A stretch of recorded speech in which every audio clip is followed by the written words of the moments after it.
Magandang araw sa ating mga kababayan at mabuhay ang ating mga taga-subaybay at taga-tangkilik ng RPS TV. Ito po ang inyong lingkod, Attorney Renante P. Sulit, abogado sa Pilipinas at isang registered migration agent sa Australia na may numerong 138-2407. Akin pong pinasasalamatan ang lahat ng ating mga kababayan na patuloy ang pag-like, pag-subscribe at pag-share ng ating mga videos sapagkat atin pong naaabot ang lahat ng ating mga kababayan sa iba't ibang dako ng mundo at naunawaan nila ang Australian immigration. Akin pong ipinapalaala sa aking mga taga-tangkilik at taga-subaybay na huwag kara-karakang gagawing immigration advice ang mga patnubay na ating tinalakay dito sa ating RPS TV sapagkat maaaring ang inyong kasalukuyang aplikasyon o ang mga aplikasyon na gagawin pa ay maaaring kakaiba sa ating tinalakay. Kaya mangyaring ako po ay inyong kontakin o pang mabigyan kayo ng akmang immigration advice. Pag-usapan po natin ngayong araw na ito yung caregiver sa Australia. Posible ba? Paano maging caregiver sa Australia? Alam natin na marami tayong mga kababayan na nagtatrabaho bilang caregiver sa iba't ibang bansa. Napaka-popular nito sa Israel, sa Amerika, sa Europa, at sa iba't iba pang bansa. At karamihan sa ating mga kababayan ay nagkakaroon ng mga short courses sa Pilipinas upang maging caregiver sa mga bansang nabanggit. Ako ay nakakatanggap rin ng mga inquiries mula sa ating kababayan. Paano po ba maging caregiver sa Australia? Paano ba makapag-apply ng trabahong caregiving sa Australia? Kaya ngayong hapon na ito o ngayong araw na ito ay ating pag-usapan, posible ba ang pag-apply ng caregiving sa Australia o ang profesyong caregiver sa Australia? Ang caregiver ay ang pagbibigay ng assistance sa mga taong hindi kaya na alagaan ang kanilang mga sarili. Tulad halimbawa, ang mga bata, ang mga matatanda, yung may mga edad na o yung may mga kapansanan. Nangangailangan sila ng ibang tao na mayroong skill and qualifications upang sila ay tulungan sa kanilang pang-araw-araw na gawain at pang-araw-araw na buhay. Kaya naman sa Australia ay hindi rin siya ligtas sa pangangailangang ito. Kaya marami sa ating mga kababayan sa Australia ang nagtatrabaho bilang mga aged care worker, personal care assistant o disability support worker.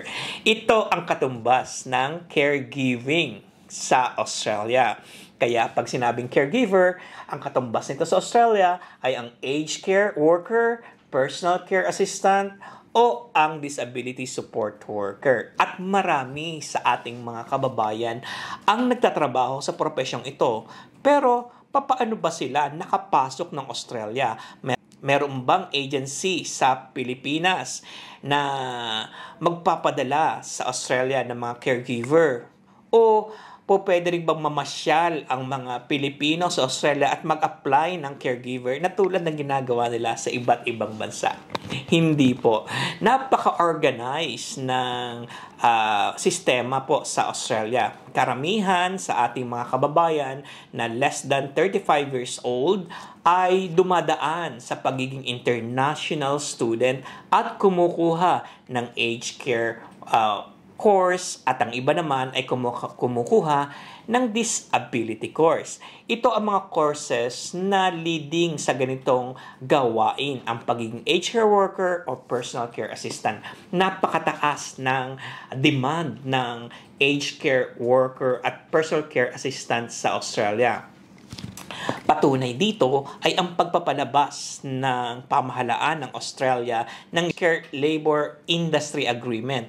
Ang ibig sabihin nito, sinusuportahan ng pamahalaan ng Australia ang pagkuha ng mga overseas workers para tulungan ng ating mga aged care facilities sapagkat kulang na kulang. Kaya naman, ang ating mga kababayan na nasa sa Australia na, sila ay nakakapagtrabaho ng part-time or casual sa facilities na ito. At ilan sa ating mga kababayan ay na-sponsoran na ng mga facilities na mayroong agreement, na mayroong labor industry agreement sapagkat sila lamang ang pwedeng makapag-sponsor at binigyan ng go signal ng pamahalaan. Makikita sa migration strategy kung ilan na ang nabigyan ng ganitong visa na sponsorship ng aged care worker. Ang ating mga kababayan na graduate ng nursing sa Pilipinas ay maaaring mag-apply ng skills assessment sa ANMAC at kanilang pipiliin ang nursing support worker upang maging kwalipikado sa ganitong larangan. Kapag nagkaroon sila ng skills assessment, ay pwede na silang mag-apply ng trabaho bilang nursing support worker sa Australia.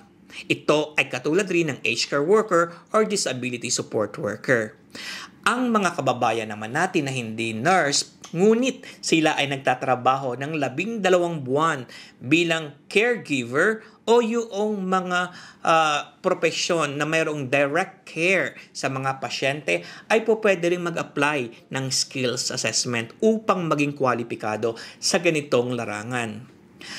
Ngunit, hindi naman garantiya ang pagkakaroon ng trabaho kahit meron kang skills assessment sapagkat nakasalalay pa rin sa ibang salik o factors ang pagkakatanggap sa iyo ng mga employers. Kapag ang ating mga kababayan ay nakakuha ng employer na magbibigay sa kanila ng sponsorship sa aged care worker o sa nursing support worker, sila ay bibigyan ng subclass 4A2 visa o working visa na tumatagal ng halos 3 taon.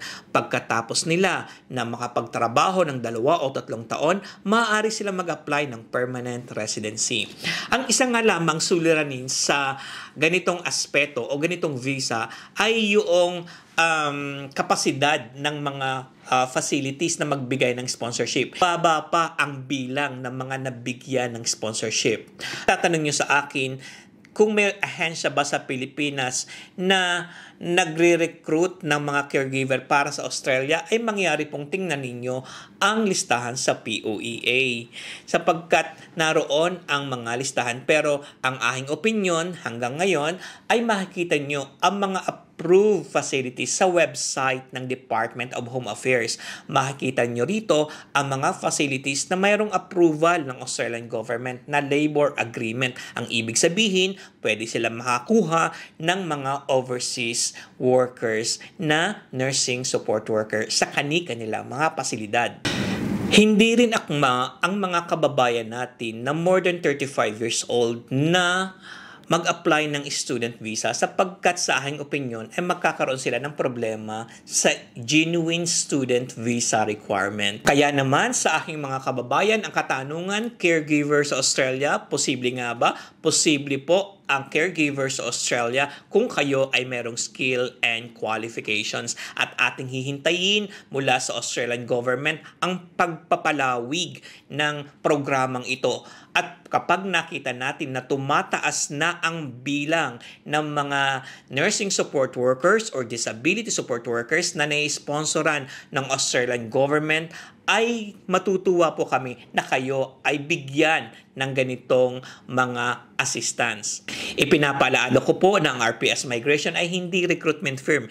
Ipinaliliwanag po natin dito kung paano kayo magiging kwalipikado, maging nursing support worker or aged care support worker, disability support worker, at mga katulad nito. Akin din pong ipinapalaala sa ating mga kababayan ng Australia ay hindi katulad ng ibang bansa na po pwede kayong mamasyal pagkatapos ay mag-apply ng trabaho ng caregiving.